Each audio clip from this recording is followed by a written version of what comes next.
जय श्री कल्की माधव सभी को। जय श्री जगन्नाथ। हर हर महादेव। और आपका आज क्लास नंबर 11 जो है स्टार्ट हुआ। जी।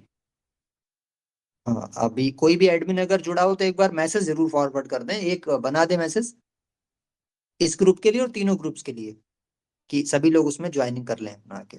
ठीक है, आज की चर्चा देखिए करते हैं। क्लास नंबर 11 12 13 में जो मूल विषय थे उसमें हमने बोल दिया था मर्ज कर देंगे। 11 में ब्रह्मलीन अवस्था के लक्षण, शून्य साधना के अनुभव चरण दर चरण, क्योंकि आप एक प्रशिक्षक बनने वाले हो तो दूसरा कोई भी व्यक्ति आपसे प्रश्न कर सकता है। वेदांत में आत्मस्वरूप, स्थित प्रज्ञ स्थिति, ध्यान की अवस्थाएं, जागृत, स्वप्न, सुषुप्ति, तुरीय, ब्रह्मलीन, ये आपको सब बता चुके हैं पहले ही। पूर्ण मोक्ष, परम गति, इसके बारे में पूरे श्लोक भी दिखा दिए। पूर्ण मोक्ष क्या होता है? ब्रह्मलीन हो जाना, यानी भगवान में ही समा जाना, उसमें लोक परलोक की कामना नहीं होती। क्लास नंबर 13 जो था, जो हमने पहले निर्धारित किया था, उसमें ओमकार और शून्य साधना का संबंध, इस पे आज चर्चा होगी। आपातकाल में दोनों साधनाएं साथ में कैसे करें, इस पर भी चर्चा होगी। ठीक है, तो शुरू करते हैं। सबसे पहले ब्रह्मलीन अवस्था के लक्षण क्या है, ये इंपॉर्टेंट चीज है। ठीक है, और इसी में दूसरा पॉइंट जोड़ देते हैं कि शून्य साधना के चरण चरण दर चरण, जैसे आप बढ़ते जाएंगे इसमें, अनाक्षर साधना भी या शून्य साधना इसको हम बोलते हैं, उसमें बढ़ते जाएंगे तो क्या क्या लक्षण आपको दिखाई देंगे। अब इसमें आप देख सकते हैं, पहला जो आपको यहाँ स्क्रीनशॉट दिख रहा है, इसको सब लोग लाइक करें एक बार भैया। हाँ, 5 लाइक इस पे आ चुके हैं। ये, हाँ, यही वाला। तो इसमें आप जब खोलेंगे इसको देखेंगे कि इससे आगे अनुभव होते हैं, चेतना जब ब्रह्मलीन होने की दिशा में पहुंचने वाली होती है तब की चीजें हैं ये। इसमें कुछ चीजें नहीं भी दी हैं, वो बता दे रहा हूं पहले। देखिए, कई बार साधक को प्रकाश दिखता है, आंखों के सामने प्रकाश दिखता है, शून्य का ध्यान कर रहा है, मन को विचारों से उपराम कर रहा है, ब्रह्म के जितना करीब पहुंचते हैं तो प्रकाश दिखने लगता है। कई बार ध्वनियां भी सुनाई देती हैं। ध्वनियां मीन्स ऐसी ध्वनि होती है अलग अलग टाइप की। अनहद बजना एक बीमारी भी होती है, कान बजने वाली, वो अलग चीज है। ये नाद जो आती है, जो ब्रह्मरंध्र है जहाँ चोटी है वहां से आती है, ये अलग टाइप का होता है। ठीक है, लेकिन हमें इन पे ध्यान नहीं देना है, ना प्रकाश पे, ना किसी ध्वनि पे, किसी पे ध्यान नहीं, क्योंकि ये भी एक तरीके से माया के खेल हैं। कबीर साहब ने इन सबको माया का खेल बोला है। इसमें साधक उलझ उलझ के रह जाता है और फिर अपनी सिद्धि शक्ति वेस्ट करता है। कई बार जब शून्य साधक जब ब्रह्मलीन अवस्था के निकट पहुंचने वाला होता है तो उसके ध्यान को भटकाने के लिए ऐसी चालें चली जाती हैं, शक्तियों के द्वारा, विभिन्न शक्तियों के द्वारा। जैसे कई बार क्या होता है कि आपको ब्रह्मलोक का, आप यहाँ बैठे हुए, ब्रह्मलोक में आपकी वो सुरति चली गई। अब ब्रह्मलोक में चली गई का मतलब आप यहाँ बैठे हुए हो, लेकिन आत्मा आपकी कहाँ भ्रमण कर रही है? ब्रह्मलीन में, मतलब ब्रह्मलोक में भ्रमण कर रही है, या विष्णु लोक में भ्रमण कर रही है, कहीं भी भ्रमण कर रही है। अब ऐसी कंडीशन में होगा क्या? ऐसी कंडीशन में कई बार ये भी हो जाता है कि आप अपना ही तपोबल वेस्ट करके, वहां पे वो सब उनका जो नाच गाना चल रहा है, देवलोक में चले गए, मान लीजिए इंद्र के यहाँ अप्सराएं नाच रही है, वो उसको देखने लगते हैं। वो नहीं करना होता है। और ये होता तभी है जब साधक अवेयरनेस से गिरता है, यानी कि चेतना से गिरता है, तब ये कंडीशंस बनती हैं। उसे लगेगा मैं दृश्य देख रहा हूं, लेकिन वास्तव में वो कहाँ है? किसी लोक में पहुंचा दिया गया, आत्मा उसकी चली गई लोक में। उस कंडीशन से बचना है। अगर उस कंडीशन में गए तो फिर समस्याएं शुरू हो जाएंगी। समस्याएं शुरू क्या हो जाएंगी? आपका जो तपोबल है वही सब माइनस होता चला जाएगा, आपके पास कुछ बचेगा नहीं। ये सब माया है ना। ओमकार की जो व्याख्या है उसमें जागृत, स्वप्न, सुषुप्ति, उसके ऊपर चंद्र जो है, चंद्र माया को ही बहुत से विद्वान मानते हैं, और बिंदु जो है वो परफेक्ट तुरीय है, जिसको बोलते हैं परफेक्ट शून्य। तो परफेक्ट शून्य से पहले ये माया परेशान करने लगती है। तो जब भी ऐसा हो, तुरंत आंखें खोल लीजिए।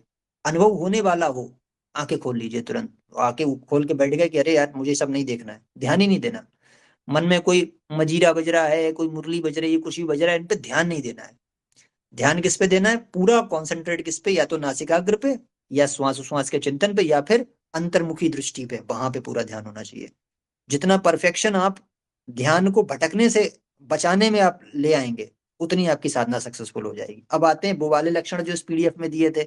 इसमें दिया था विकार शांत हो जाएंगे। जब आप ब्रह्मलीन अवस्था के पास पहुंचने वाले होंगे, विकार शांत हो गया आपका, मन आपका शांति में रहेगा। हर समय की बात नहीं हो रही है, साधना में जब बैठेंगे उसकी उस समय की बात हो रही है। बहुत अच्छा मन रहेगा। वैसे भी होता है, लेकिन वैसे बहुत सारे फैक्टर्स आपको कई बार डिस्टर्ब कर देते हैं। किसी ने कुछ कह दिया तो आपने अंदर ले लिया, कहीं का अशुद्ध भोजन कर लिया तो उसका फिर असर आ गया अंदर। किसी के गलत विचार सुन लिए, कोई वीडियो देख ली, तो कहीं ना कहीं वो चीजें आती रहती हैं। वो अलग बात हो गई। लेकिन जब साधना में आप बैठेंगे तो आपका मन और आपके विकार दोनों शांत और नियंत्रित मिलेंगे। ये ब्रह्मलीन साधक जो होने वाला होता है, उस दिशा में बढ़ रहा होता है, तब लक्षण दिखाई देते हैं। आत्मिक आनंद की प्राप्ति, इतना अच्छा लगेगा, रोम रोम एकदम पुलकित हो जाएगा, बहुत अच्छा लगेगा कि अद्भुत, मतलब मैंने ईश्वर को लगभग पा ही लिया है, ऐसा आनंद। सिद्धियों की प्राप्ति होना शुरू हो जाती है, भविष्य देखने की सिद्धि, अड़िमा लघुमा, ये बहुत सारी सिद्धियां बोली गई हैं, बहुत सारी सिद्धियां। लेकिन अष्ट सिद्धियां तो हमारे उसमें है, भागवत में ही है, अष्ट सिद्धियां, नवनिधि, ये सारी चीजें। अष्ट सिद्धि में यही होता है कि अपने रूप को बदल देना, उड़ जाना, छोटा हो जाना, बड़ा हो जाना, अलग अलग टाइप की सिद्धियां होती हैं, ये आने लगती हैं। आपने सुना भी होगा पुराने जमाने के जो ऋषि मुनि थे उनमें ये सब था, है ना, ये इसीलिए होता है। लेकिन उनमें भी उलझना नहीं होता है, बात समझना। भविष्य देखने की शक्ति कुछ लोग प्राप्त हो जाती, भविष्य बताने लगते हैं, लेकिन वो नहीं करना होता है, कुछ भी नहीं करना, हमें इसकी तरफ जाना ही नहीं है, सोचना ही नहीं है कि मुझे कुछ सिद्धि चाहिए भी नहीं। अपने आप जो आ रहा है, जैसे स्वप्न में कोई आ गया, आपको भविष्य दिख गया, ये अलग बात है, ये दैव कृपा है।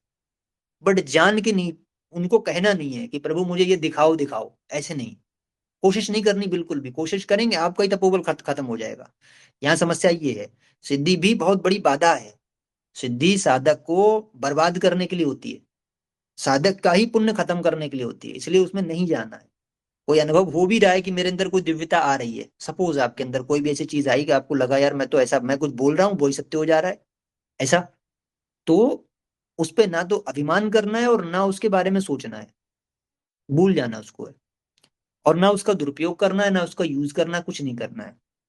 एक समय ऐसा आता है जब ब्रह्मलीन के बिल्कुल निकट, जैसे कबीर साहब जी को बोलते थे कि ब्रह्मलीन की अवस्था के निकट पहुंचे थे, नानक देव जी को भी बोलते हैं कि वो भी आत्म स्वरूप का चिंतन करते थे, ब्रह्मलीन के पास पहुंच गए थे। संत रविदास को भी बोला गया, बहुत सारे ऋषि मुनियों को बोला गया। वहां पे उन्होंने कब उसका उपयोग किया है, जब सिकंदर लोदी ने उनको मारने की कोशिश की थी। ये बहुत उच्च लेवल की चीज है, बात की बात बता रहा हूँ, लेकिन आपको ज्ञान होना चाहिए। शाह सिकंदर ने कबीर जी को डलवाया था हाथी के आगे, हाथी नतमस्तक हो गया था। वहां पे सिद्धि का यूज किया जाता है, क्योंकि अपनी प्राण रक्षा के लिए, उसके अलावा यूज नहीं करते हैं। दधीची ऋषि ने अपनी हड्डियों से वज्र बनवा दिया था। ये ब्रह्म एक अक्षर और अनाक्षर तत्व के सब साधक थे ये, तो उन्होंने विश्व कल्याण के लिए यूज किया था। हमें इनका यूज नहीं करना है, हमें सिर्फ मोक्ष प्राप्त करना है, बात खत्म हो गई। हमें इनके बारे में सोचना ही नहीं है। और अगर कई बार जो है उस पे आत्मरक्षा पे बात आए, तभी हम उसका प्रयोग करेंगे, इतना ध्यान रखना बस। उसके अलावा कुछ नहीं करना है आगे। प्रकृति पर नियंत्रण कर लेता है साधक, ऐसा जो होता है ब्रह्मलीन साधक जो होने वाला होता है, उसका ऐसा होगा, कई बार आप सोचोगे आज बारिश हो जाए, बारिश होना शुरू हो जाएगी, ऐसा भी होता है। ये सोचना, सोचना का मतलब आपने पुकार की, प्रार्थना की, भगवान आज बारिश होना चाहिए, तो हो जाएगी, तो समझ लेना आप उस सिद्धि में, मैच्योरिटी की तरफ बढ़ रहे हो। मौसम परिवर्तन हो जाता है, ऐसा भी होता है। स्पेसिफिक आपके एरिया में होगा, बाकी जगह नहीं होगा, ऐसा भी देखने को मिला है। तो ये सब भी नहीं करना है, प्रकृति को अपने हिसाब से चलने देना है, कोई भी इसमें बाधा उत्पन्न नहीं करनी है। अभी तो ये आप बहुत इस प्राइमरी लेवल जुड़े हैं, धीरे धीरे जब आगे बढ़ते जाएंगे, चेतना स्तर बढ़ेगा, तब ये चीजें सब फेस करनी पड़ेंगी। समय या काल में बदलाव करने की शक्ति भी प्राप्त हो जाती है, काल को एडिट कर सकता है, आगे कुछ होने को होगा उसको बदल देगा, ऐसा भी आता है। ये कबीर जी के और उनके जितने अनुयायी परंपरा पूरी रही है, ज्ञान योग की पूरी परंपरा, इसमें कई जगह ऐसा वर्णन है। अभी हम आगे किताब भी लेके आएंगे शून्य साधना पे, जिसमें ऐसे साधकों का पूरा पूरा जिक्र होगा जिन्होंने ये साधना की और उन्होंने क्या क्या, ये जो मैंने जो इसमें लिखा है ये सब प्रमाणिक है, क्या क्या उनके अंदर था, उन्होंने समय को बदला, उन्होंने समय को बदल दिया। आप समझिए, सिकंदर लोदी ने रामानंद जी की गर्दन काट दी थी, और वहां पे दंगा होने वाला था हिंदू मुस्लिम का, बहुत लोग मरने वाले थे। कबीर जी को पता लग गया कि यार ये आगे समय में लिखा हुआ है, उन्होंने उनकी गर्दन को दोबारा जोड़ दिया था। और जब जोड़ दिया था, तो उसके बाद वो पूरा दंगा बंगा सब शांत कर दिया। तो उन्होंने बताया कि ये आज विधान है, विधि का, ऐसा होना था, करोड़ों लोग, लाखों लोग कटते इसमें, लेकिन मैंने उसे परिवर्तित कर दिया। तो ये काल में एडिट कर देते हैं लोग ऐसे, बड़ी अद्भुत साधना है ये। तो ये अभी आप प्राइमरी लेवल पे हैं, आप ऊपर जब पहुंचेंगे पीएचडी होल्डर, तो आप इन चीजों को समझेंगे, बड़ा इनकी पावर, पावर क्या है। साधक को इन सब का प्रयोग नहीं करना है, ना इस, ना विधि के विधान में हस्तक्षेप करना, ना सिद्धियों में उलझना, ना प्रकृति या विधि में अपने निजी स्वार्थ हेतु व्यवधान उत्पन्न करना है, ये हमेशा ध्यान रखना होता है, ठीक है। ये चीज है। अब ये मलुक दास जी का एक बड़ा आता है, आपने भी सुना होगा, अजगर करे ना चाकरी, पंछी करे ना काम, दास मलुका कह गए सबके दाता राम, ये आपने बहुत सुना होगा, सबके दाता राम। अजगर तो चाकरी करता ही नहीं, ये की स्थिति होती है भैया। ऐसा नहीं कि हम सबको छोड़ के बैठ के जो अब हम बोला कि ठीक है अब हमें भगवान दे देगा, नहीं। ये उस स्थिति में मलूक दास जी पहुंच गए थे, ये भी सिद्ध योगी थे, ये यही वाली सब करते थे साधना जो मैं बता रहा हूँ आपको। यही साधना करके अनाक्षर तत्व की एक ऐसी स्थिति में पहुंच गए थे, जहां इन्होंने जाके ये बोल दिया कि साहब ऐसी स्थिति आ गई कि अब मुझे काम करने की आवश्यकता नहीं है, प्रकृति खुद से खुद मेरी भोजन जल आवास स्वास्थ्य सुरक्षा इत्यादि सब आवश्यकताओं की पूर्ति अपने आप कर देती है। सोचते ही मन में विचार आते ही कि भूख लग रही है, अपने आप खाना आ जाएगा। अब जब पुराने होंगे तो देखना, आपको चाय पीने की इच्छा होगी, सामने से सिस्टर आके बोल दे कि भैया चाय बना ले क्या, आप भी कंफ्यूज हो जाओगे, यार ये हो क्या रहा है, मैं सोच रहा हूँ उधर से आ रहा है। ये चीज होती है। इसलिए फिर इच्छाओं को भी वहां बोल दिया है कि वो उस लेवल पर जब पहुंचते तो इच्छा भी नहीं ज्यादा करनी होती है, क्योंकि वो इच्छा पूरी तो हो रही प्रकृति द्वारा, लेकिन अपना तपोबल जा रहा है उसमें भी, ये बात ध्यान रखना। तो केवल जो भोजन वस्त्र आवास और उसके लिए बस करते हैं उसका उपयोग, बस ठीक है उतना मिल जाए, बात खत्म हो गई। ये चीज होती है। तो ये बड़े ऊंचे लेवल की चीजें। और इसमें एक ये भी बोल दिया था कबीर जी ने कि माला जपू ना कर जपू मुख से कहूँ ना राम, राम हमारा हमें जपे हम पायो विश्राम। ये भी एक स्थिति है वही वाली, ब्रह्मलीन अवस्था के पास वाली। मैं उनमें लय होने वाला हूँ, उससे पहले ऐसे लक्षण देखने लगेंगे कि राम ने हमको भजना शुरू कर दिया, का मतलब क्या, हम अब निश्चिंत हो गए पूरी तरीके से। राम अपने आप हमसे कम्युनिकेट कर रहे हैं, यानी आत्मा हमसे, आत्मा परमात्मा अपने आप संयुक्त होने वाले हैं, कम्युनिकेशन चल रहा है। परमात्मा हमको अपने आप खींच रहा है जीव भाव से अपनी तरफ। ये ये होता है राम के द्वारा आपका भजन करना। ये चीज हो गई थी वहां पे, बड़े बड़े दिग्गज कबीर पंथी नहीं समझ पाए इन चीजों को, ये क्या था, है ना। अच्छा, तो ये पहला आपका जो विषय था ये क्लियर हुआ कि क्या क्या सिद्धियां आ सकती हैं आगे, कैसी कैसी चीजें आपको होंगी, साधना के क्या क्या अनुभव रहेंगे, लेकिन उनमें उलझना नहीं होता है, वो चीज। अच्छा, दूसरा फिर क्लास 12 हम लगभग पूरा खत्म कर चुके हैं। इसमें पूर्ण मोक्ष क्या होता है आप जानते हैं, ब्रह्म में लय हो जाना, अपनी सत्ता समाप्त कर देना, या परमात्मा ही हो जाना। इसी को परम गति बोला है गीता में, वेद में, हर जगह पूर्ण मोक्ष इसी को बोला है। बाकी लोक अलोक नहीं लेना है। ये बोलते हैं ना कि लोक अलोक में चले गए, कि साहब यहाँ चले गए कि वहां, लोक में जाने की इच्छा नहीं होना चाहिए किसी साधक के अंदर। क्योंकि अगर लोक में अगर आप चले गए तो फिर क्या होगा पता है, इसमें परेशानी आ जाएगी। वहां अपने पुण्यों का सारा एस्टिमेट खत्म करके और फिर से दोबारा धरती पाना पड़ेगा, वो चाहिए नहीं दोबारा, अब मोक्ष चाहिए, पूरा पूर्ण मोक्ष चाहिए। हाँ, समझ गए। तो ये चीज, तो परम गति क्या है, ब्रह्म में लय हो जाना। ब्रह्म का मतलब कौन, सदाशिव जी, सत्यनारायण स्वामी, जिनको बोलते हैं आदि पुरुष, वही, उन्हीं से नानात्म की लीला चली है। महाब्रह्मा, सदाशिव और सत्यनारायण, ये तीनों एक ही हैं। अलग अलग शैव परंपरा में उनको सदाशिव बोल दिया, इधर सत्यनारायण बोल दिया वैष्णवों ने, और उधर जो है उन्होंने महाब्रह्मा बोल दिया ब्रह्म साधकों ने, जो ब्रह्मा जी के साधक थे। तो है तीनों एक ही ब्रह्म शक्ति थी, उसी को तीन नाम दे दिए इन लोगों ने। तो ब्रह्म शक्ति से ये बाकी नानात्म की लीला, देवी देवता वगैरह सब ये बने हैं। बात समझना, हमें उनमें लय होना है, ये चीज है परम गति, इसको पूर्ण मोक्ष बोलते हैं। वहां से लोक अलोक की चाह नहीं, लोक अलोक चाहिए नहीं, और ना दोबारा धरती पे आना है। ये बोला जाता है परम गति, सबसे उच्च गति। एक नारद संहिता उसमें उसमें दिखाया था, हमको एक प्रमाण भेजा था, काशीनाथ जी के कोई शिष्य थे, तो हमने उनको बताया था पांच वो है ना वो मुक्तियां, उसमें पांचवी सबसे सुप्रीम वाली मुक्ति है, वो परम गति होती है। वो केवल आत्म स्वरूप के चिंतन से ही आती है, और वहां तक पहुंचा देते हैं भगवान अपने भक्तों को किसी न किसी माध्यम से, कोई ना कोई गुरु मार्गदर्शक ग्रंथ आपको वहां तक पहुंचा दिया जाएगा।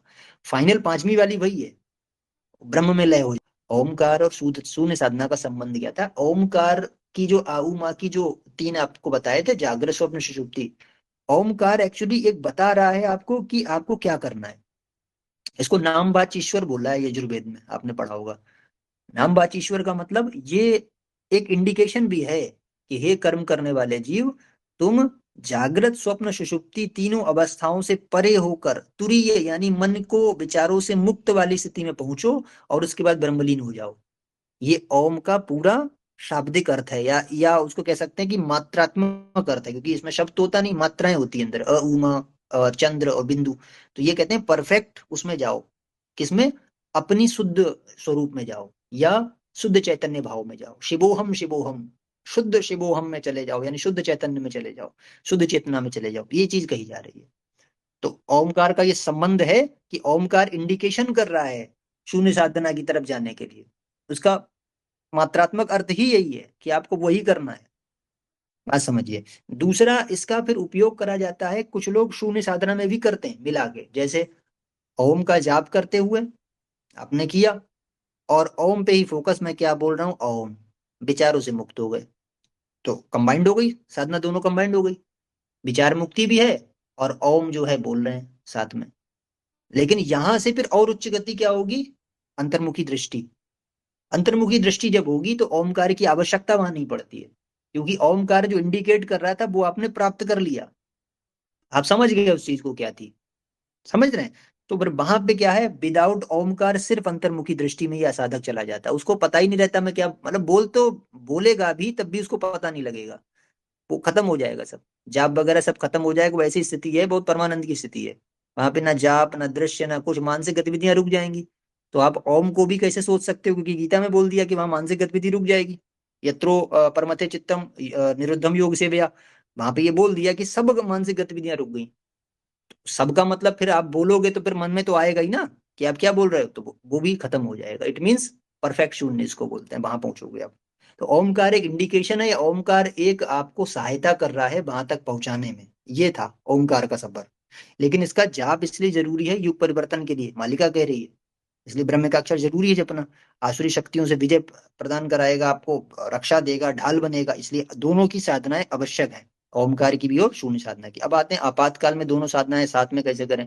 जैसे मान लो सामने से जल प्रलय आ गई, पूरा एकदम बड़ा सा सुनामी आया आपको डुबाने के लिए, अब आप वहां पे बिल्कुल भयभीत हैं, क्या करें?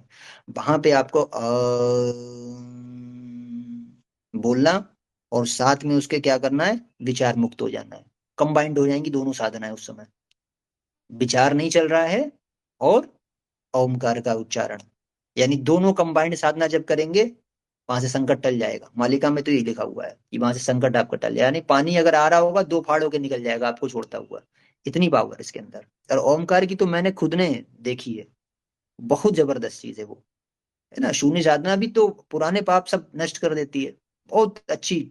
आपको मोक्ष प्राप्त तभी होगा जब पुराने वाले पाप जो करके आए भस्म करोगे, तो दोनों चीजें कंबाइंड हो जाती है आपातकाल में, ध्यान रखना। ये क्वेश्चन बनेंगे आगे, उनमें आप लोग आंसर देना, जैसे आपके भाई ने आपको बताया। तो ये 11 से लेके 13 तक की सारी व्याख्याएं इसमें आ गई, ठीक है। अब हम आएंगे आगे, क्लास नंबर 14 जो अगली वाली होगी, उसमें अनाक्षर तत्व के आपके प्रश्न मेरे उत्तर, यानी पहले आपको जो भी डाउट रह गया हो अभी तक के क्लासेस में, ब्रह्मएकाक्षर मंत्र के बाद वाली जो शून्य साधना की क्लासेस हैं, क्लास नंबर 13 तक, कोई भी डाउट कैसा भी रह गया वो आप, मैं आज चैट खोल दूंगा, आप अपने अपने इसमें क्वेश्चंस डाल देना।